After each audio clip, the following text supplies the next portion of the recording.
안녕하세요. 오늘은 죽음 수업 15번째인지 16번째인지 시간입니다. 오랜만이라 몇 번째인지 기억이 안 나는데, 죽음 수업의 시즌 1은 아무래도 스토리텔링이 위주가 됐죠. 현대말로는 임사체험이라고 표현을 하는데, 델록들의 이야기, 죽음에서 돌아온 이들의 이야기를 통해서 그 이야기 속에서 우리가 죽음의 원리라든지 죽음의 과정이라든지 죽음 이후의 대처 방법이라든지 이런 부분이 보일 때마다 조금씩 설명해 드리는 그런 방식이었다면, 시즌 2 두 번째 같은 경우에는 좀 이론적이에요. 그래서 죽음 수업의 이론편인데 지금까지는 3번인가 4번을 했는데, 그때 삶에 대한 이야기를 했어요.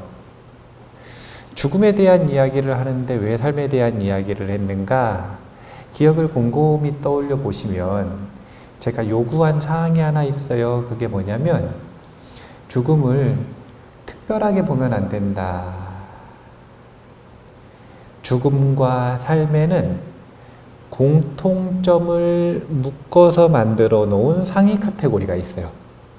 그게 뭐냐면 경험이다. 삶과 죽음은 경험의 다른 모습일 뿐이다. 그렇기 때문에 사실은 우리가 죽음을 잘 맞이하려면 어떻게 해야 되냐면 잘 살아야 되는 거예요. 근데 그 중에서도 막연하게 잘 사는 거 말고 삶 속에서 죽음을 준비할 수 있는 직접적인 4가지 원리가 있었습니다.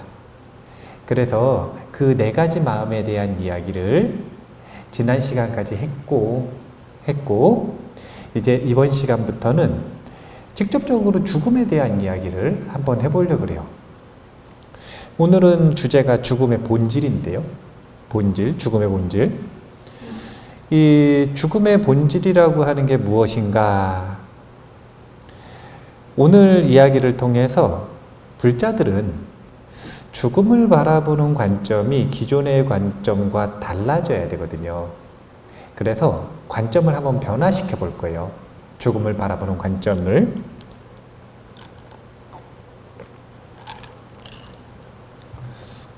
그러기 위해서는 이런 질문을 한번 해봐야 됩니다. 죽음이란 무엇인가?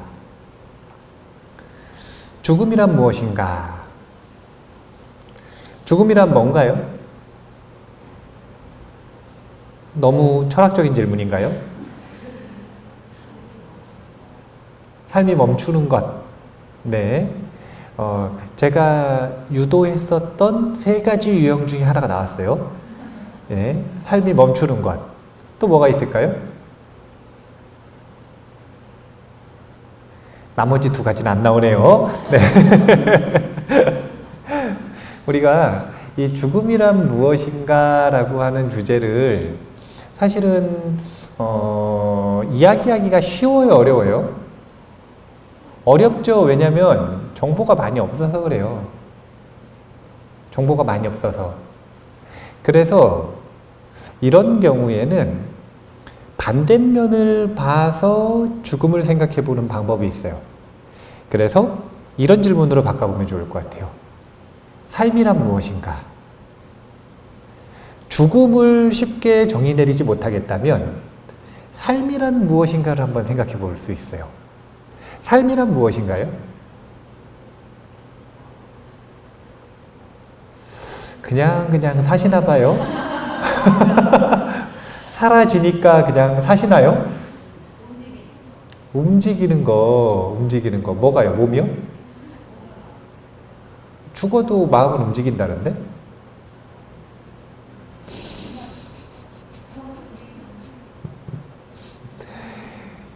죽음 수업의 주제에 어울리는 삶이란 무엇인가 라고 하는 정의는요, 사실은 죽어가는 거예요. 삶이란 죽어가는 것이고요. 그렇기 때문에 죽음을 향한 여정이에요. 삶이라고 하는 것은 사실은 잘 생각을 해보세요. 죽음을 향한 여정. 분명한가요? 분명하지 않은가요? 아니, 한 명이라도 안 죽었으면, 살아있는 존재 중에 한 명이라도 안 죽은 존재가 있으면 이 말은 틀린 게 돼요. 그런데 살았던 존재 중에 죽음의 여정, 그 목표점에 도달하지 않은 존재가 과연 있는가? 만약에 예외 없이 갔다면 지금 삶이란 죽음을 향한 여정이다 라고 하는 말이 사뭇 명확합니다. 오늘 글을 썼더니 문어체가 나오네. 문어체가 사뭇, 이런 말을 어디서 썼지 내가? 사뭇 명확한데요. 그렇기 때문에 우리가 이제 이 죽음이라고 하는 것을 자신이 어떤 삶을 살아가느냐, 그러니까 어떤 죽음의 여정을 겪느냐에 따라 세 가지 유형으로 나눌 수가 있어요. 한번 이것부터 한번 볼게요. 우리가 이 삶이 세 가지가 있습니다. 필멸의 삶이 있고요, 영원의 삶이 있어요. 필멸이라고 하는 건 언젠가는 반드시 죽는 것이죠.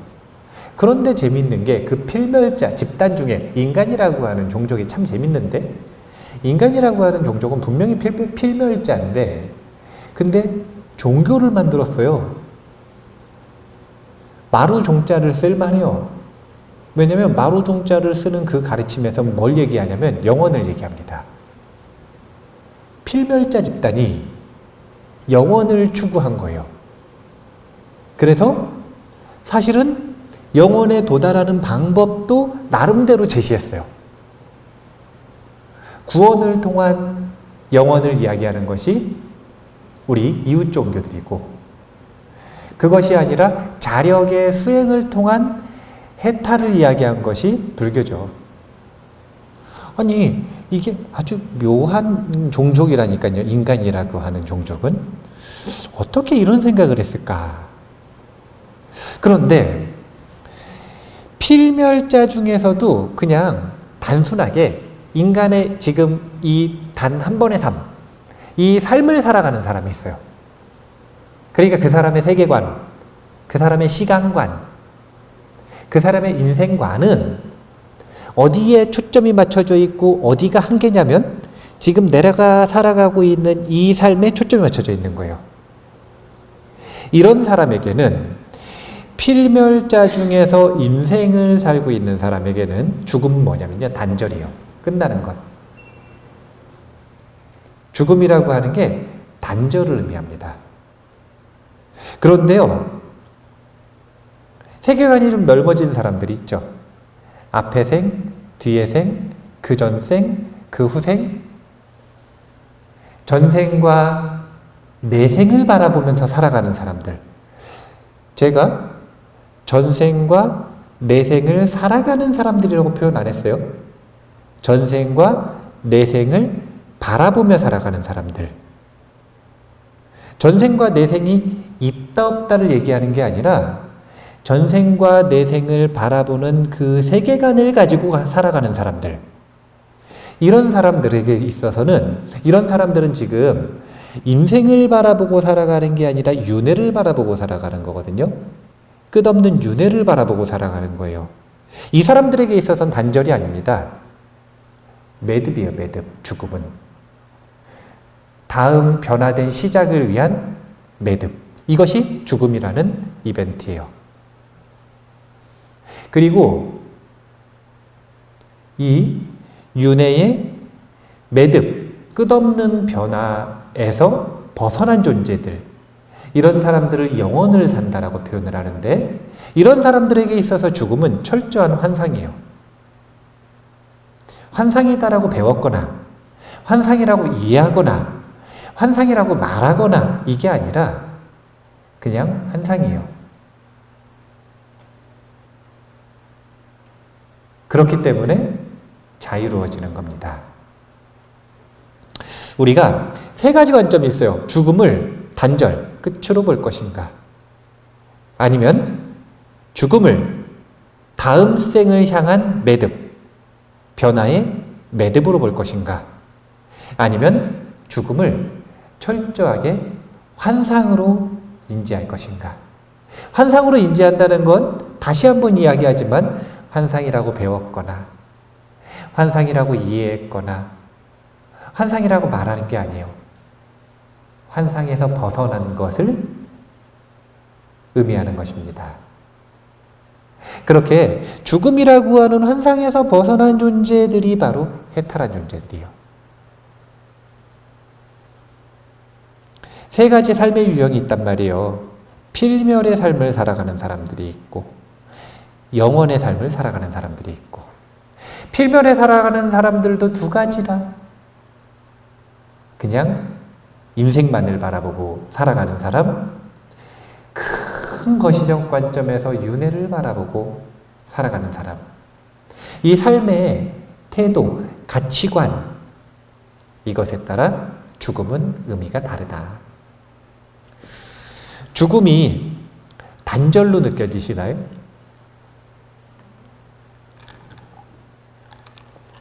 그렇다면 여전히 인생에 사로잡혀 있는 거예요. 사실은 인생이 끝일지도 모른다는 본능적인 두려움에 사로잡혀 있는 거죠. 아예 그냥 끝이라고 생각하시든지 단멸론이라고 하잖아요. 아예 그냥 끝이라고 생각을 하시든지. 이게 쿨하지 못해서 좀 마음에 스트레스가 많은 거거든요. 끝이라고 생각을 하면 미래를 위해서 뭘 막 모으고 대비하고 이럴 이유가 있어요, 없어요? 없죠. 없죠. 막 스트레스 받아가면서 착하게 살 필요 있어요, 없어요? 없죠. 그런데 이게 아주 묘한 교착 상태에 있는데 첫 번째는 뭐냐면은요. 이번 생이 끝일지도 모른다, 끝날지도 모른다라는 두려움이요. 확신이 아니라 두려움. 이것과 뭐가 공존하냐면 그래도 혹시 다음 생이 있을지도 모른다라고 하는 의심. 이 두 가지가 서로 맞물려 있으면 서로 이게 여기에 장점, 여기에 장점을 뽑아가지고 생활을 하면 참 좋은데 그게 아니라 이것이 주는 두려움이나 단점, 이것이 주는 두려움이나 불편함을 둘 다 공존해서 안고 살아가는 거예요. 그럼 마음이 불편해. 죽음이라고 하는 걸 대할 때마다. 그래서 노선을 분명히 하셔야 되는데 부처님께서는 분명히 뭐라고 말씀하셨냐면 다음 생이 있다라고 받아들이는 것이 지금 이 생을 살아가는 우리의 행복에 도움이 된다고 얘기를 하셨어요. 부처님은 전생이 있다, 내 생이 있다 이렇게 우기신 분이 아니라 그게 아니라 그것을 받아들이기 어려운 사람들에게 의심이 되는 사람들에게 뭐라고 얘기하신 거냐면 생각해봐라. 전생과 내생이 있는 것이 지금 삶에 도움이 되는지 없다고 생각하는 것이 지금 삶에 도움이 되는지. 그래서 있다고 생각하는 것이 도움이 되니 우리 그렇게 가치관을 가지자. 그 가치관으로 도덕적으로 살고 그 가치관으로 수행의 원동력을 삼자. 이렇게 말씀하시는 분이에요. 물론 부처님께는 영원의 삶을 살아가시는 분이기 때문에 죽음은 환상이죠.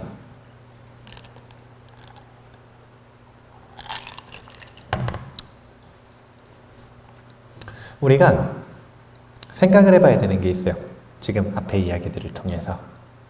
죽음에도 종류가 있어요. 어떤 종류가 있냐면 가짜 죽음과 진짜 죽음이 있어요. 죽어보셨어요?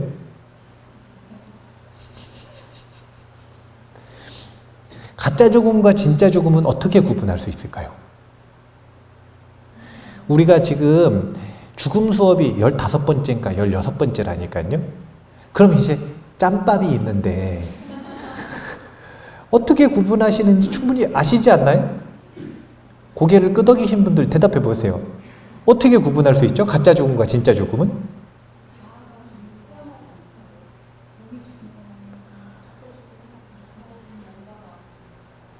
다 틀렸어요. 정말 단순한 기준이 있어요. 그게 뭐냐면 가짜 죽음은요, 죽음을 경험 못해요. 진짜 죽음은 유일하게 죽음을 실제로 경험을 해요. 이게 가짜 죽음과 진짜 죽음의 명칭의 차이의 이유예요. 왜 가짜예요? 경험을 해본 적이 없으니까. 왜 진짜예요? 직접 경험했으니까.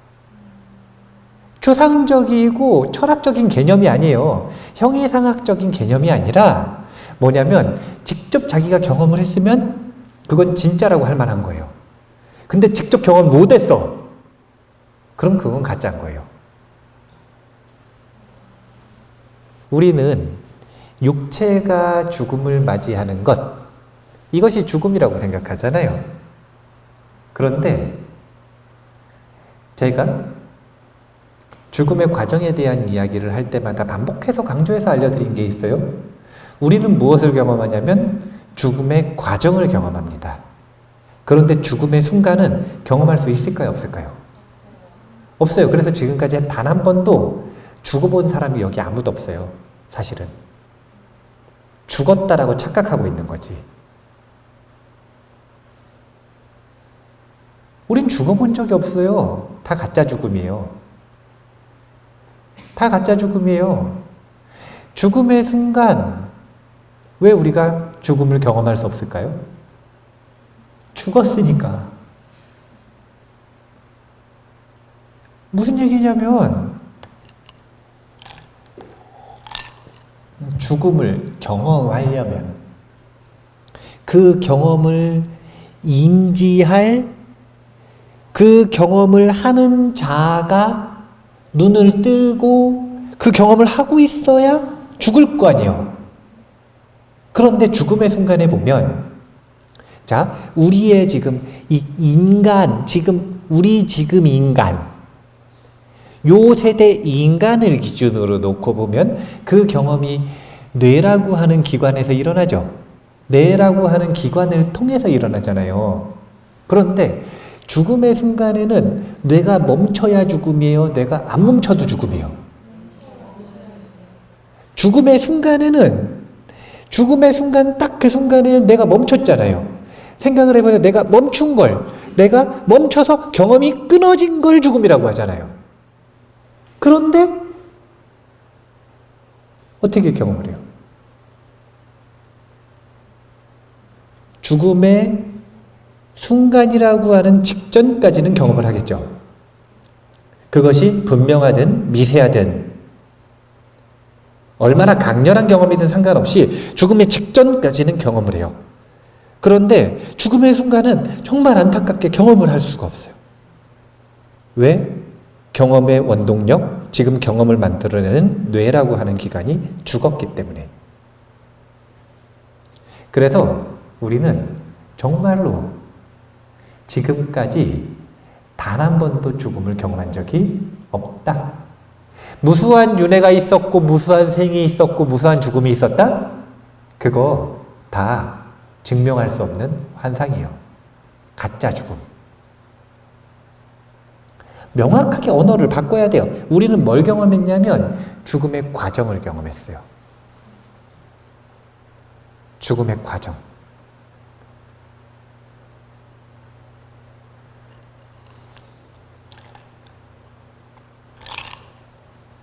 그럼 진짜 죽음은 언제 일어나는 거냐면요, 그렇게 죽는데 경험이 살아있는 거예요. 경험이 유지되는 채, 그 죽음을 경험할 수 있는 인지 능력이 유지되는 채 죽음을 경험하는 것, 이것이 진짜 죽음이에요. 그리고 이런 순간은 단 한순간밖에 없는 겁니다. 그게 뭐냐면 아라한이 될 때요. 나란히 될 때, 자아가, 에고가 죽음을 맞이할 때, 이 순간, 단 한순간. 그래서요, 사실은 삶이라고 하는 것이, 생각을 해보세요. 필멸자 중에 인생을 살아가는 사람에게는 죽음으로 끌려가는 과정이죠. 끌려가는 과정이에요. 필멸자 중에 윤회를 살아가는 사람들에게는요, 사실은 좀 혼돈 섞여 있어요. 필멸자 중에서 이 죽음에 끌려가는 사람들도 있고 죽음으로 나아가는 사람들도 있어요. 그런데 영원의 세계관을 가지고 영원을 추구하는 사람들에게 있어가지고는요, 그들의 궁극의 목적이 뭐냐면 죽는 거예요. 진짜 죽음을 맞이하는 것. 그래서 사실은 이 수행자 집단이 좀 비정상적인 거예요. 상식선에서 좀 벗어난 행동들을 하고, 상식선에서 벗어난 선택을 하고, 상식선에서 납득이 안 되는 이상한 삶의 방식으로 살아가는 이유가 뭐냐면, 이상하니까 그런 거예요. 이상하지 않고 평범한 게 뭐냐면, 생존 본능에 잘 따르는 게, 그게 정상적인 거거든요. 근데 그 생존 본능에 역행을 하는 집단이니까, 일반적인 범부들이 보기에 얼마나 이상하겠어요. 이상한 사람들이라. 죽기 위해서 안달이 난 사람이요. 죽기 위해서 안달이 난 사람이요. 가짜 죽음 말고 진짜로 죽기 위해 안달이 나는 사람들이 바로 수행자들이다. 영혼을 추구하는. 죽음의 종류 두 가지가 있어요. 가짜 죽음, 진짜 죽음. 죽음을 경험할 수 없다라고 하는 게 이해가 되세요? 일단 원리는 이해가 되세요? 이게 원리가 이해가 잘 안 되시면은 매일 밤마다 관찰을 해볼 수가 있어요. 똑같은 메커니즘이 매일 밤마다 일어나거든요. 그게 뭐냐면 잠에 드는 순간을 경험할 수 있는지 없는지 한번 노력을 한번 해보세요. 잠에 드는 순간을 경험을 할 수 있을까요? 없을까요? 불가능해요? 아니죠. 경험하는 사람이 있죠. 있죠. 화두가 성성해지고 자연스럽게 잡히면 일상 중에 꿈꿀 때도 잠잘 때도, 그래서 24시간 화두가 성성하다 그래요. 이 얘기는 무슨 얘기냐면 깨어있으면 유지가 된다는 거죠. 잠에 들어가는 순간에도요. 이런 사람은 잠에 들어가는 순간을 경험을 하는 거죠. 우리의 인지 능력을 고도로, 이 사티엠을 고도로 개발을 하면 잠에 들어가는 순간을 경험할 수 있는 거예요. 아니, 생각을 해보세요. 이것도 안 되면 죽는 순간을 경험할 수 있겠어요? 없겠어요? 없겠지. 이게 초급 과정. 고급 과정은 언제 하는 거냐면 죽을 때 하는 거예요. 그러니까 예를 들어서 80년을 살았다. 그럼 1년이 365일이죠.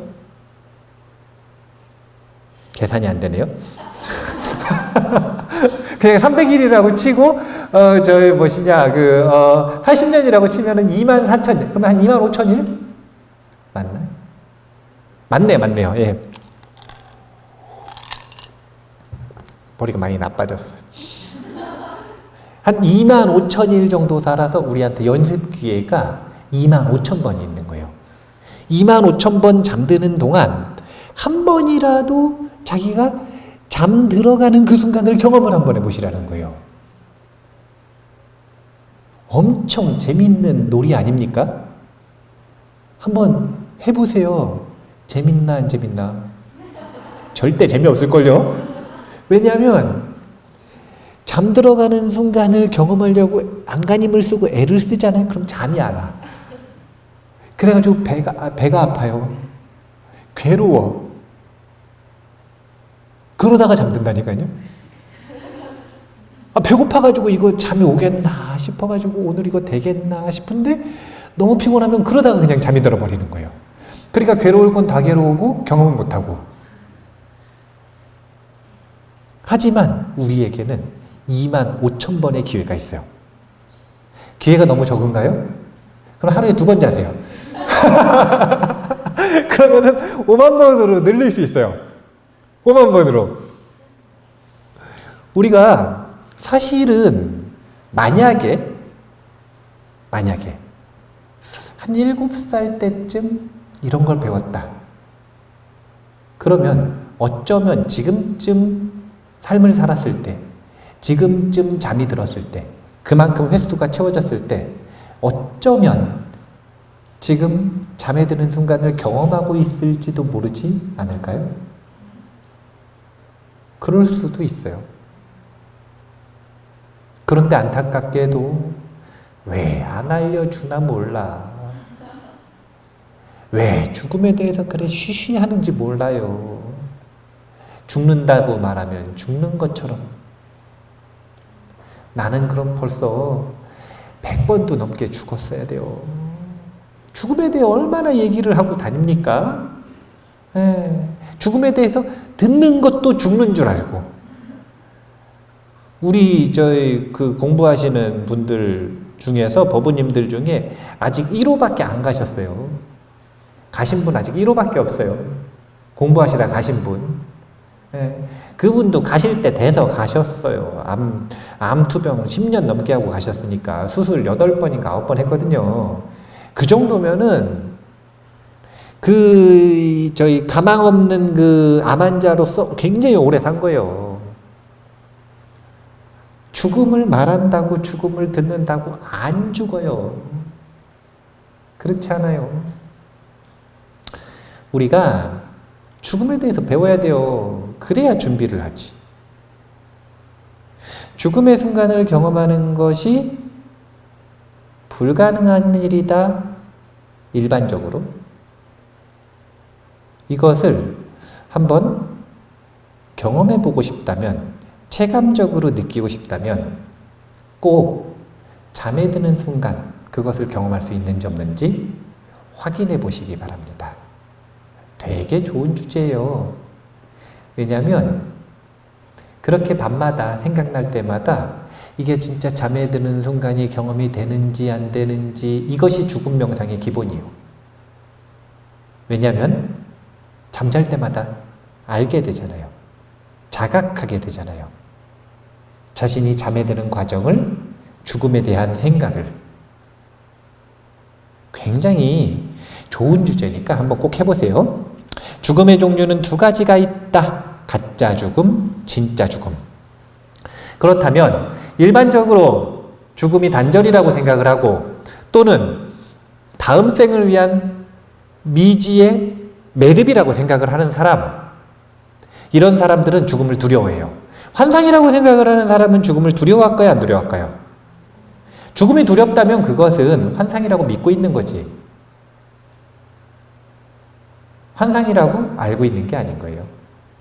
환상이라고 이해하고 있는 거지, 환상을 꿰뚫어 본 게 아니에요. 환상에서 벗어난 게 아니에요.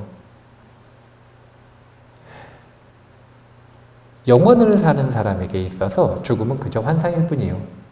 그렇기 때문에 두렵지 않습니다. 그러면 그 극소수를 빼놓고,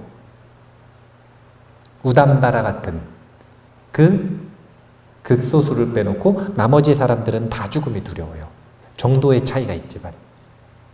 그러면 사람들이 죽음을 두려워하는 이유를 정말 다양한 이유로, 다양한 문장으로 표현할 수 있을 거 아니에요.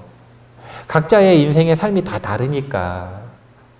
그런데 카테고리로 나눠서 단순하게 정리하면 딱 3가지예요. 정리해보니까. 첫째는 아주 단순한 이유인데요. 죽는 순간에 아플 것 같아요? 안 아플 것 같아요? 네? 그거는 이제 배운 다음에 하는 거고, 이게 대표적으로 어떤 표현에 나타나냐면요, 나이 많으신 분들이 그런 표현 하잖아요. 잠결에 죽는 게 아주 좋은 일이고 소원이다. 예, 잠결에 죽는 거 진짜 안 좋은 거예요. 아니, 왜 잠결에 죽어요? 왜 잠결에 죽어요? 그러니까 지금 고통스러울 거라고 하는 착각 때문에 그런 거 아니에요.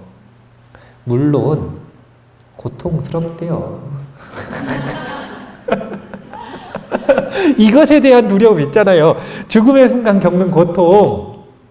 그런데 우리가 생각하는 것만큼 강렬하진 않을 수도 있는 거죠. 그런데 우리가 마치 주사 맞으려고 그러면 진짜 아플 것처럼 두려워하는 것처럼 직접 맞아보면 그렇게 아프지 않은데 죽음도 그렇게 좀 고통을 뻥튀기 시켜놓은 거예요. 뻥튀기. 그렇기 때문에 첫 번째 죽음의 순간 겪을 것이라고 예상되는 그 고통에 대한 두려움이 있어요. 이게 첫 번째예요. 두 번째는 제가 빼앗기는 것이라고 표현을 했는데 조금 더 강렬하게 표현을 한 거고요. 삶에서 자기가 애착하면서 모아놓은 것들 있죠. 그게 재산이든 자신의 지성이든 자신의 무슨 육체적인 외모든 아니면은 인간관계든 상관없이 그 모든 것들 있죠. 집착하고 애착하던 것들. 그것들을 놓고 가야 돼요. 하나도 못 가져가요. 하나도 못 가져가. 그러면 빼앗기는 느낌이 날까요, 안 날까요? 이것 때문에 화가 나고 고통스러운 거예요. 그걸 못 가져간다라는 생각 때문에 아쉬운 거예요. 사랑하는 친구가 있는데 자기가 죽고 나면 이제 못 보는 거예요. 그런 것들. 삶에 남기고 하는 것, 삶에게, 죽음에게 빼앗기는 것들. 이 자신의 소유물에 대한 집착 때문에 생기는 분노와 고통이 있다. 이것 때문에 생기는 두려움이 있는 거예요. 세 번째는요, 죽음 이후에 대한 무지 때문에 생기는 두려움이 있어요. 자, 죽었어요. 끝날까요? 이어질까요? 확인했어요? 안 했잖아요. 그러니까 두려운 거예요. 두 번째, 그럼 배웠나요? 배우긴 배웠죠. 여기 있는 분들은. 근데 대부분 배웠을까요? 확인도 못했고 배우지도 못했어요. 대부분의 유물론자들은 단멸론을 신봉하죠. 근데 그들도 두려울까요? 안 두려울까요? 두렵죠. 두렵죠. 죽으면 끝이라고 믿고는 있는데 혹시 이런 생각이 들까요? 안 들까요? 혹시 내가 틀린 거면? 다음 생이 있으면? 난 어떻게 될까? 특히 죽음이 가까워지면 마음이 약해지거든요. 그럼 점점 두려운 거죠. 이것은 다른 것 때문이 아니라 죽음 이후에 대한 무지 때문에 일어나는 두려움이다. 이렇게 세 가지 두려운 이유가 있어요. 우리가 이 중에서 어떤 두려움을 가지고 있는가 이런 것들도 한번 점검을 해보셔야 됩니다. 자, 그러면 이제 관점을 바꾸는 이야기를 한번 해보겠습니다. 자, 생각을 해볼게요. 죽음에 대해서 몰라요. 모르겠어요. 죽으면 끝나는지 이어지는지 뭐 이런 거 모르겠어요. 배운 적도 없어요. 그러면 자신의 신념에 따라 죽음 이후에 끝난다 또는 이어진다 이런 생각을 나름대로 가지고 있겠죠. 그런 사람들은 죽음이 두려울까요? 안 두려울까요? 안 두려운 존재는 없다니까요. 사람들 막 잘난 척 하잖아요.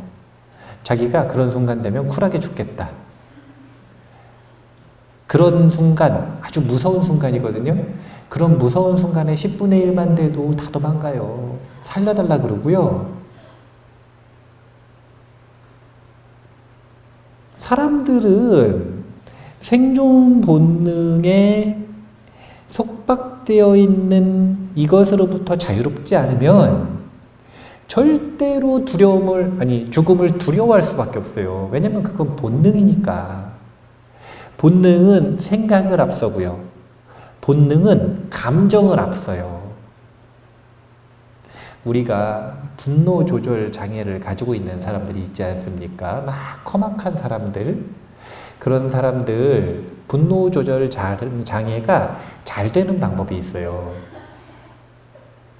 죽음의 두려움이 생기잖아요? 그러면 저절로 분노 조절 장애가 해결이 됩니다. 왜? 감정을 이기니까. 본능이라는 건 그런 거예요. 또 보면은 이 먹는 게 막 조절 안 되는 사람들, 본능에도 레벨이 있거든요. 막 먹는 게 조절이 안 되는 사람들, 죽음의 위기가 오잖아요. 얼마든지 굶을 수 있어요. 성욕이 제어가 안 되는 사람들, 죽음의 위기가 오잖아요. 얼마든지 제어가 가능합니다. 아무리 강렬한 본능도 이 생존 본능을 이길 수가 없어요. 우리의 이 육신, 이 마음이라고 하는 것은 최상의 포식자 본능, 생존 본능에 얽매여 있는 거예요. 그렇기 때문에 나는 죽음이 두렵지 않다?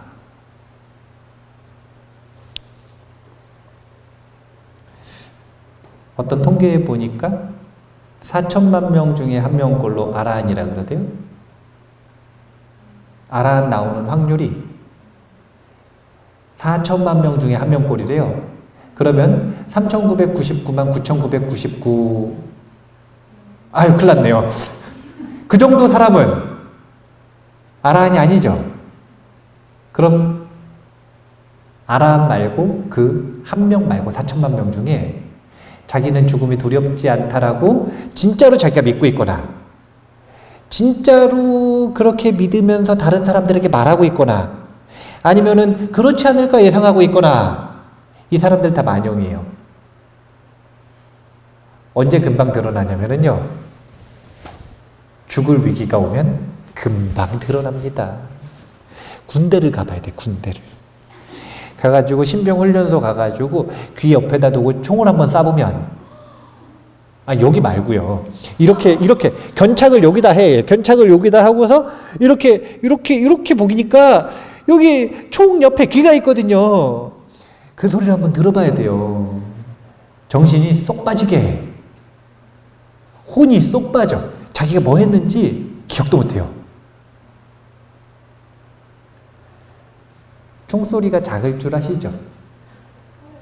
네, 영화관에서 막 총소리 막 되게 작게 들려요. 영화관에서 막 대포 떨어지는 소리 있죠? 그거보다 총소리가 더 커요. 실제로 수류탄 던지거든요. 실탄을 던진단 말이에요. 그거 던져가지고 저기 앞에다가 투척을 하는데 최대한 멀리 던지면 좋지만 야구 선수들이 아니니까 저기 이상 못 던져요, 대부분. 그럼 저기서 터져. 그 터지는 소리를 듣고 그 진동, 땅이 진동하는 걸 느껴보잖아요. 저절로 겸손해집니다. 대부분 겸손해져요. 그래서 대부분의 군필자들은 죽음 앞에서 겸손합니다. 자기는 죽음이 두렵지 않다? 그런 얘기 쉽게 못해요. 왜냐하면 죽음을 봤기 때문에. 죽음에 가까이 가봤기 때문에. 대부분의 사람은 이렇게 죽음이 두려움의 관점을 가지고 있을 수밖에 없다. 그런데 불자들은 최소한 스텝 1 죽음에 대한 관점의 변화가 한 걸음은 가야 돼요. 한 걸음. 그게 뭐냐면 죽음이 두려운 게 아니라 사실은 반쯤 기대하는 마음이 있어야 돼요. 죽고 싶다는 게 아니에요. 사실은 세상에 죽고 싶은 사람은 있을까요? 없을까요? 없어요. 살기 싫은 사람이 있을 뿐이지. 세상에 죽고 싶은 사람은 없어요. 살기 싫은 사람이 있지. 자, 봐보세요. 아이스크림 먹고 싶어요. 얼마든지 먹을 수 있어요. 그럼 가가지고 먹는데 망설이고 힘들어하고 실패하고 이럴 일이 있어요? 없어요? 없죠. 왜? 하고 싶은 거니까. 그런데 죽고 싶다라고 말하는 사람들이 자살 시도를 많이 한단 말이에요. 근데 매번 실패하잖아요. 왜 실패하냐면 죽고 싶은 게 아니니까 그런 거예요. 살고 싶은데 이대로 살고 싶지는 않은 거죠. 그래서 죽고 싶은 사람은 없어요. 그 사람 대단한 거예요. 본능을 역행한 거예요. 그 사람 대단한 사람이라니까요. 자신의 본능을 역행할 만큼 자신을 갈고 닦은 사람이든지 아니면 그 본능이 좀 무뎌지는 병에 걸린 사람이든지 약간 뭐가 빠진 거죠. 기본적으로 생물이 갖춰야 되는 무엇인가가 빠져 있는 거죠. 이런 건 이제 병이니까, 정신병. 둘 중에 하나 아니면은 죽음이 아라한 제외하고 두렵지 않은 사람이 없어요. 죽음은 당연히 두려운 거예요. 그렇기 때문에 제가 뭐라고 표현하냐면 반쯤 기대된다 이렇게 표현하는 거예요. 죽음이 두려운 것도 맞아요. 죽음이 두려운 것도 이왕이면 살고도 싶어. 그런데 배우잖아요. 그리고 그 배움이 오래되잖아요. 그리고 그 배움이 오래되면서 죽음 명상을 꾸준히 하잖아요. 그럼 기대가 돼, 은근히. 은근히 기대가 되고. 이게 죽고 싶다는 게 절대 아니에요. 그래서 뉘앙스가 어떤 뉘앙스냐면 죽음의 위기가 오잖아요. 그러면 막 안 죽으려고 도망가. 그러다가 절대로 피할 수 없는 죽음의 순간이 와요. 그러면 이제 피할 수 없다라는 게 인정이 딱 되면 그때부터 기대가 되는 거예요. 그런 느낌? 죽음에 대한 관점이 바뀌어야 돼요. 아니, 죽음이 얼마나 기대가 됩니까? 안 기대되세요? 왜요? 넣고 가는 것 때문에요? 아니면 아플까봐? 아니면은 다음 생 잘 받을 준비 못 하셨어요? 아니, 자신감이 있어야지요. 자신감이 있어야죠. 나는 지금 죽어도 지금보다 나은 호텔로 들어갈 수 있다.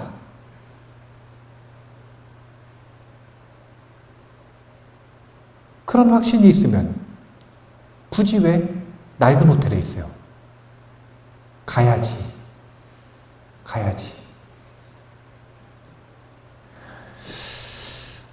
두려움에서 기대로 바뀌어야 되는데 우리가 무엇을 배워야 관점이 좀 이렇게 바뀌는 거냐면요. 죽음의 순간은 사실은 최고의 기회예요. 최고의 기회.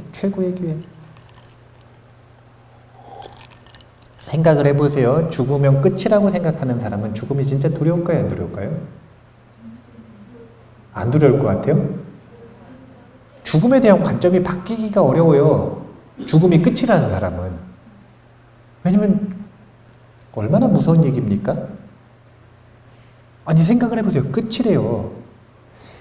죽음 이후에 무엇인가가 있다. 다음 생이 있다. 이 사람들이 생각하는 그 두려움과는 질적인 차이가 있는 거예요. 내가 아예 없어지는 거예요. 나의 경험이 아예 끝나버리는 거예요. 이거 얼마나 두려운 일입니까? 이 사람은 죽을 때 생기는 고통, 그 다음에 남기고 가는 것들, 그 다음에 미집, 이것보다도 더 근본적인 두려움이 있는 거예요. 그게 뭐냐면 무로 돌아간다. 아예 끝나버린다라고 하는 이 두려움. 굉장히 두려울 거예요. 그래서 그 세계관 속에서 죽음에 대한 관점을 바꾸기는 쉽지가 않아요. 왜냐면 여지가 별로 없어요. 그런데 죽음이 윤회가 이어지는 여정 속에서 하나의 매듭이라고 하는 관점을 가지고 있는 사람에게는 죽음은 그냥 체크아웃이에요. 여기서 살아요? 체크인 했어요? 예약하고 들어가지 않습니까? 미리 나오는 제도가 있을까요? 없을까요? 호텔은 있죠. 근데 우리의 삶 속에서는 미리 나올 수가 없어요. 그래서 예약한 만큼 살고 나와야 되거든요. 예외들이 좀 있어요. 좀 이 전산 오류가 생겨가지고 좀 빨리 나오거나 이런 분들이 보통 델록 이야기 속에 등장하시는 분들. 그게 아니라 전산 오류가 나가지고 체크아웃 해야 되는데 계속하고 있거나 이런 분들. 그런데 다른 게 없어요.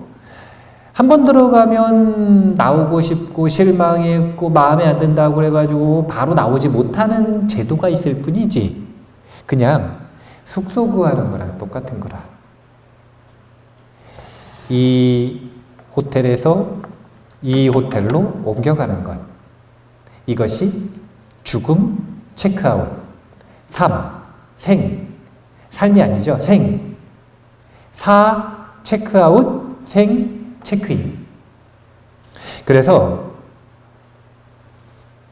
이번 생보다 훨씬 더 멋지고 좋은 숙소를 구할 수 있는 최고의 기회가 바로 죽음입니다. 그래서 준비가 된 사람들, 죽음에 대해서 배웠고 죽음을 잘 준비했고 그래서 다음 생을 받을 수 있는, 좋게 받을 수 있는 수행과 공덕이 충분한 사람들, 이런 사람들에게는 은근히 기대가 되는 거예요. 야, 다음 생에는 어떤 호텔에 체크인을 할 수 있을까? 여행해 보셨어요? 안 해보셨어요? 여행을 해봐야 돼요. 여행을. 패키지 여행 말고.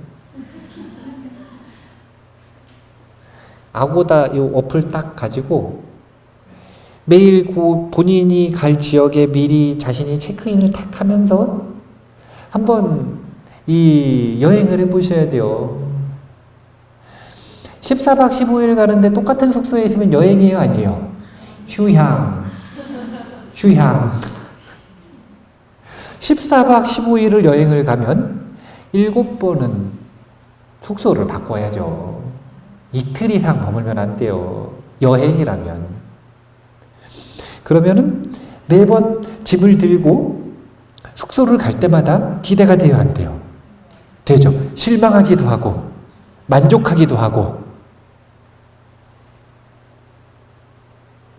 우리가 불자들은 배우고 또 배우고 또 배우고 자신의 세계관을 바꾸고 또 바꾸고 또 바꾸고, 그렇게 해서 부처님께서 말씀하시는 공통으로 이렇게 생각하자라고 하는 가치관, 세계관을 익히고 또 익히고 또 익혀서 여행과 생사를 똑같이 봐야 돼요. 그렇게 해야 우리가 죽음으로부터 자유로워질 수 있는 기반을 닦은 겁니다. 생각을 해보세요. 너무 두려워요. 사로잡혀 있어요. 자유로워질 수 있을까요? 없어요. 일단 좀 가볍게 만들어야 돼요. 그 죽음의 본능에 사로잡혀 있는 그 마음을 좀 가볍게 만들어야 된다. 그래서 죽음의 순간은 최고의 기회라고 하는 걸 꼭 아셔야 돼요. 영혼의 세계관을 추구하는 사람들이 있죠. 비정상입니다. 그래서 이 사람들에게는 또 비정상적인 나름의 방법이 있어요. 그러니까 이게 아주 재밌는 거라니까요. 비정상적, 비상식적인 행위도 역사가 쌓이니까 방법, 테크닉이 아주 고도화되기 시작을 했어요.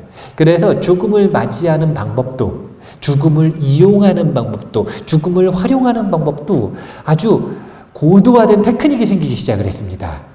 연구가 아주 많이 이루어진 거죠. 그러다 알게 된 게 있어요. 그게 뭐냐면 살아있을 때보다 훨씬 더 강렬한, 훨씬 더 효과적인 해탈의 기회가 죽음 직후에 온다는 것. 이것을 알게 된 거예요. 죽음 직후. 자, 죽음은 경험할 수 있어요, 없어요? 없다 그랬죠? 우리는 죽음 직전까지도 경험을 할 수 있고 죽음 직후까지도 경험을 할 수 있습니다. 근데 죽음은 경험을 못 하잖아요. 죽음 직후. 자, 생각을 해보세요. 잠에 들었어요. 그 잠에 든 순간을 우리는 전혀 경험을 못할까요? 아니면 좀 느슨한 인지 상태로 경험을 할 수도 있을까요? 할 수도 있겠죠. 예. 근데 그렇게 느슨한 인지 상태로 경험을 하는 것들도 대부분 잠에 드는 순간이 아니라 잠에 들고 나서 일정 시간이 지난 다음에 경험을 하죠. 왜냐면 각성이 되기 시작을 하거든요. 그렇게 돼야 다음에 꿈을 꿀 수가 있는 거예요. 잠에 들었을 때 인지가 전혀 안 되는 게 아니라 조금 깨어나야 그 다음에 각성 상태, 꿈꾸는 상태로 들어갈 거 아니에요. 렘수면, 논렘수면 이런 표현 쓰지 않습니까? 누나를 움직이는 거랑 안 움직이는 거랑 생각해보세요. 얼마나 무서워. 잠잘 때, 잠에 들어있을 때는 누나를 안 움직이다가 꿈꾸기 시작하면 미동도 없다 갑자기 막 움직여. 무슨 호러 영화도 아니고 서서히 움직이기 시작을 하다가 갑자기 움직이는 거죠. 갑자기가 아니라 서서히 움직이다가 점진적으로 움직이는 거죠. 인지 상태가 깨어나는 시간이라고 하는 게 필요할 거 아니에요? 죽음도 마찬가지예요. 죽음이 이렇게 딱 있으면 어떤 사람이 인지를 명확하게 하는 것, 이거 뭐냐면 죽음에, 이제 죽은 다음에 영가니까, 영가가 죽음의 경험을 시작을 하는 시간대가 다 틀린 거예요. 자신의 의식을 얼마나 고도화되게 개발했느냐에 따라.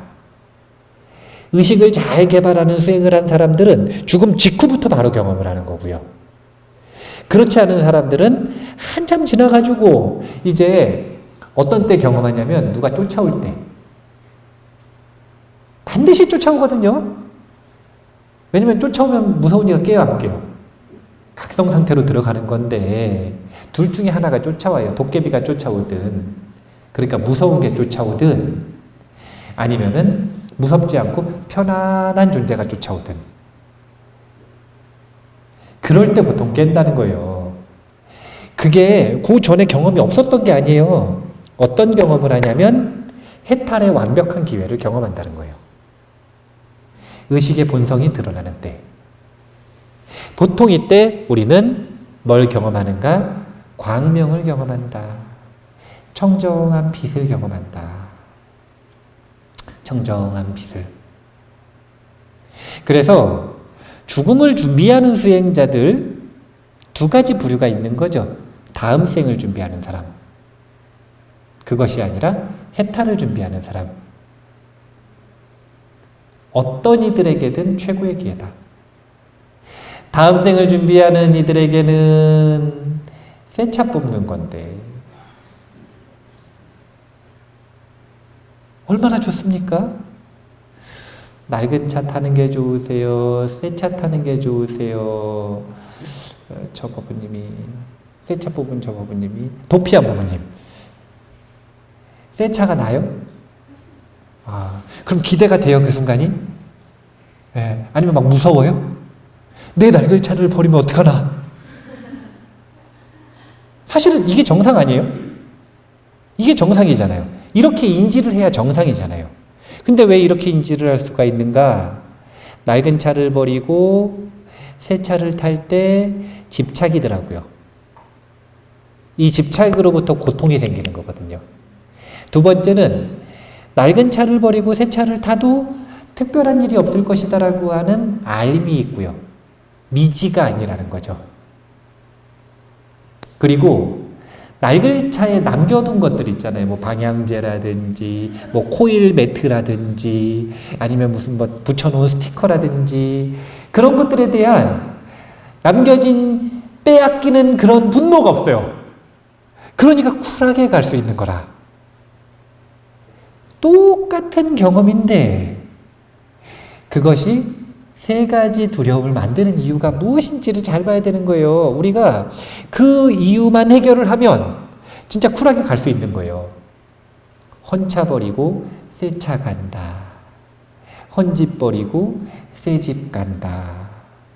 이렇게 준비하는 죽음의 경험이 어떤 이들의 경험이냐면 내생의 행복을 추구하는 공덕을 지어서 시와 개로서 공덕을 지어서 천상에 태어나고 싶은 그런 불자들, 제가 수행자들의 삶의 목적이고 죽음을 대하는 태도다. 그들에게도 최고의 기회다. 또 영원을 추구하는 이들에게는 사실은 더 비교도 할 수 없는 가치가 있어요. 삶의 순간에 우리가 열심히 좌선하죠. 왜 해요? 아, 왜 해요? 해탈하고 싶으니까 하지. 이게 명확해야 돼요. 이게 명확해야 돼요. 이게 명확하지 않으면 왜 내가 천체 망원경을 샀는지를 기억을 못하는 거예요. 천체 망원경은 왜 샀어요? 천체 보려고. 근데 왜 샀는지 잊어버리고 기억을 못해요? 그럼 뭐 남의 집 훔쳐보거나 나쁜 짓으로 쓰거나. 그래가지고 수행 열심히 하신 분들이 마라의 길을 가는 분들이 얼마나 많습니까? 그때 생기는 힘 가지고 많은 사람들에게 피해를 입힌 사람들이 있어요. 잘못된 사용 방법을 쓰거나 아니면은 왜 했는지 잊어버려가지고요. 저기 장롱에 처박아 놨어요. 그러면 어떻게 되는가? 그냥 그 선정의 힘만 좌선해가지고 얻은 마음 편안해진 그 상태만 즐기고 거기에 머무르는 그런 상태가 돼버리는 거예요. 다시 한번 물어볼까요? 우리가 좌선하고 명상, 수행을 왜 하나요? 해탈하고 싶어서. 이게 목적 맞죠? 그럼 한번 생각해 보세요. 효율이 컨디션 안 좋을 때 딱 앉으면 집중이 딱 돼요? 되나요? 안 되나요? 배가 너무 고파요. 딱 앉으면 집중이 돼요? 안 돼요? 그런데 어느 날 마법처럼 컨디션이 좋은 날 그냥 앉아가지고 눈만 감았는데 집중이 되는 날이 있을까요? 없을까요? 있겠죠. 예. 근데 죽음의 순간, 그 순간을 캐치할 수 있고 잡을 수 있고 그 순간을 머무를 수 있으면 그냥 눈만 감고 가만히 있는데 해탈이 되는 거예요. 이 정도로 컨디션이 좋은 거라. 그런 최고의 순간이 있으면 살아있을 때 애를 많이 써가지고 그 순간을 잡아서 그 순간에 해탈을 하면 아주 최고의 전략이 되겠죠. 이런 전략을 세운 게 티베트 불교예요. 그게 사자에서의 지혜입니다. 죽음 직후에 평등하게 주어져요. 공부 안 한 사람에게도 광명은 찾아옵니다. 이 광명은 부처님 아니에요. 그 부처님 아니에요. 이 광명은 바로 모든 속박으로부터 벗어나 있는 자기 자신의 경험의 바탕, 본질이에요. 이 본질을 경험할 수 있는, 직접 경험할 수 있는 최고의 순간이 누구에게 나와요? 그래서 임사체험한 사람들이 수행자든 아니든 나쁘게 살았든 안 나쁘게 살았든 대부분의 사람들이 보면 죽음의 순간 광명을 경험하는 거예요. 종교하고 상관없어요. 종교가 우리 저희 역사 얼마나 된다고. 우리 윤회 세월에 비하면 그거 저희 종교의 역사가 얼마나 된다고요. 그 이름 가지고 차별을 만들 것도 없어요. 인간의 본질, 인간의 죽음의 본질 그 속에서 놓고 볼 때 우리는 죽음의 순간에 최고의 기회, 다음 생을 좋게 만들 수 있는, 그리고 영원의 길, 해탈에 이르는 최고의 기회가 반드시 있다. 이런 것들을 잘 배우고 익히고 그래서 마음이 바뀌면 두렵기만 할 것 같으세요? 좀 기대가 될 것 같으세요? 아직도 유물론자 안 돼요. 그러면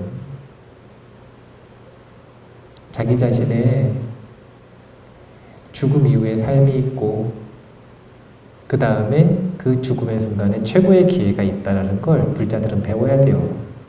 그래야 유물론에서 벗어나는 거예요. 유물론에서. 기대가 돼야 돼요. 기대가. 그 다음에 두 번째 관점의 변화가 이제는 기대가 아니라 완벽한 환희로 바뀝니다. 밀린다 방문경에서 나가세나 존자가 묻죠. 아라한들은 죽음의 고통에서 벗어났다. 그러면 삶 속에서는 통증과 고통들이 아직 남아있으니까 이 삶은 싫고 죽음은 빨리 찾아왔으면 좋겠느냐, 그렇지 않느냐. 그러니까 이 삶과 죽음에 대한 관점인데 뭐라고 표현을 하시냐면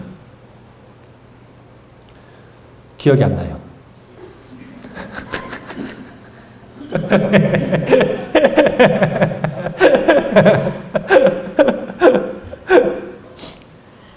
그런 뉘앙스였어요. 뉘앙스는 어떤 뉘앙스였냐면 삶이 빨리 끝나기를 바라지도 않지만 죽음에 대해서 마치 뭐라고 얘기를 하시냐면 기대하고 바라고 돌려받기를 바라는, 그러니까 뭔가 기대하고 기쁜 대상인 거죠. 그런 대상을 기다리는 것처럼 우리는 죽음을 받아들인다. 삶도 받아들인다. 죽음의 순간이 완전한 환희로 바뀐다면 이 사람은 죽음을 준비하는 과정이 완숙해진 것이죠. 그래서 그 죽음의 기회를 잡을 수 있는 것입니다. 해탈해야 죽음의 순간이 환희로 바뀌는 건 아니에요. 그것만으로 바뀌는 건 아니에요. 자신의 삶에 충분히 자신감이 있는 사람, 자신의 삶을 돌아봤을 때 한치의 부끄러움도 없다, 이거 착각하시면 안 돼요. 한 번도 잘못한 적이 없다는 게 아니에요. 자신이 했었던 잘못을 충분히 씻어냈고 그것을 덮을 만큼 충분한 공덕을 쌓았다 라고 생각하는 사람은 내생에 대한 확신이 있기 때문에 역시 기쁠 수 있어요. 그리고 부처님 당시에 모범적인 제가불자들은 그렇게 죽음을 맞이했습니다. 죽음은 환희의 순간까지 우리에게 관점이 변화해야 돼요. 불자들은 두려워하기보다는 기대해야 돼요. 죽고 싶은 게 아니에요. 피할 수 없다면 기대가 되기 시작하는 거예요. 그러다가 피할 수 없으면 기대가 되는 게 아니라 아이스크림 좋아하는 사람이 아이스크림 다가오기를 기대하고 기뻐하듯이 이제는 두려움이 사라진 환희만 남는 거예요. 이렇게 관점이 변하는 거예요. 여기에는 무작정 변해야 된다, 이거 아니에요. 부처님 무조건 이렇게 말씀하셨다, 그거 아니에요. 전부 다 원리들이 있어. 죽음의 본질을 보는 원리부터 시작해서 과정을 배우고 그걸 준비하고 이런 원리들이 있어요. 그런 과정들을 통해 우리가 죽음을 바라보는 관점을 바꿔야 된다. 이게 우리의 죽음을 대하는 불자들의 태도의 변화입니다. 그렇게 해가지고 기대하는 태도에서 기쁜 마음까지 이렇게 쭉 나아가는 과정 속에서 죽음의 기회를 잡는다면, 체크인의 기회를 잡는다면 우리가 관점을 어떻게 해야 되는 거냐면은 더 기쁘고 더 좋고 더 쾌락을 많이 누리는 데 가기보다는 우리가 만약에 다음 생에 이 머무를 곳을 선택할 수 있다면 어디를 선택하는 게 좋은 거냐면 해탈을 하기 위해서 보다 나은 수행의 환경을 선택할 수 있어야 돼요. 그러니까 최상의 교육처를 선택해야 되는 거죠. 내가 수행을 아주 잘할 수 있는 곳으로 선택을 해야 돼요. 대표적으로 지금 현 인류 중에 이제 달라이라마를 의지해서 여러 툴쿠는 죽음에서 돌아온 자를 이 델록이라고 하잖아요. 툴쿠는 본인의 삶을 선택해서 돌아온 자들, 다음 환생을 본인이 선택해서 돌아온 자들, 이런 자들을 툴쿠라고 표현을 해요. 그래서 툴쿠들은 전통이 있어요. 그게 뭐냐면 쪽지를 써줘요. 다음 생에 어디에 태어날지 힌트를 적은 쪽지를 써줍니다. 죽기 전에. 그래서 제자들이 본인을 찾아낼 수 있게. 체크인의 기회를 잡는다면 이렇게 최상의 환경 속에서 수행을 이어나갈 수 있어요. 다음번 해탈을 위한 최고의 환경을 선택할 수 있다. 해탈의 기회를 잡는다면 이제 우리가 환상의 죽음을 반복할 이유가 없어지는 거예요. 환상에서 벗어나서 완전한 해탈을 완성할 수 있는 기회를 잡는 겁니다. 기억들을 한번 떠올려 보시면 죽음의 과정 기억들 나세요? 이 정도 기억나시겠죠? 지수, 화풍, 공 순서로 분해된다. 그 다음에 그냥 광명이 나온다. 그런데 그런 과정들이 보다 좀 더 디테일하고 보다 좀 더 능숙해질 수 있도록 시뮬레이션이 많이 돼야 돼요. 그게 죽음을 준비하는 과정이에요. 이미지 트레이닝. 언제 할 수 있어요? 잠잘 때. 아까 이야기했잖아요. 우리에게는 25,000번의 기회가 있어요. 평균적으로 25,000번의 기회 동안 딱 죽음의 과정을 이미지 트레이닝하고 잠자는 순간을 기억할 수 있는지 경험할 수 있는지 한번 도전을 해보는 것. 이런 과정들도 배우고 연습해야 되고요. 그리고 죽음의 본질에 대해서도 깊게 사유해보고 광범위한 자료들, 다양한 관점들 이런 것들을 종합해서 한번 깊게 참고해봐야 돼요. 정말로 죽음의 본질이 무엇인가? 여기 계시는 법부님들 그리고 이 유튜브 보시는 분들은 저처럼 편협하게 공부하지 마시고, 저는 아무래도 부처님 말씀을 기준으로 생각을 하잖아요. 이거는 좀 편협한 거예요. 그렇게 하기보다는 아예 이 특별한 관점에 대한 집착 없이 고정된 관점 없이 그냥 아예 탁 펼쳐놓고 생각을 해보면 훨씬 더 넓게 죽음의 본질을 참고해 볼 수가 있습니다. 그렇게 하면 이제 단점은 시간이 좀 많이 걸려요. 그래도 중요한 일이니까 꼭 그렇게 한번 열심히 연구를 해보셨으면 좋겠어요.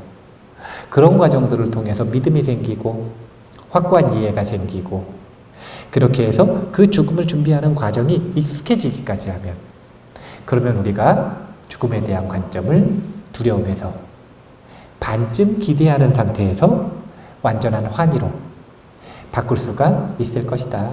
이렇게 관점이 바뀌면 죽음을 두려워할 이유가 점점 없어집니다.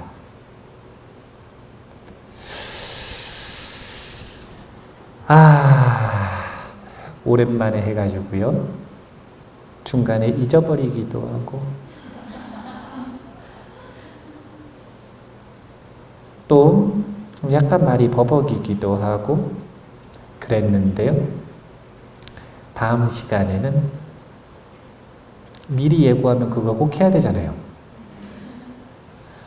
되도록이면 한 달 뒤에 잊어버릴 수 있거든요. 제가 한 달 뒤에 준비를 하기 때문에 잊어버릴 수 있지만 되도록이면 죽음의 과정을 조금 더 디테일하게 다시 한번 복습을 해보는 시간을 가졌으면 좋겠습니다. 자, 그러면 오늘은 이만 마치는 걸로 하겠습니다. 감사합니다.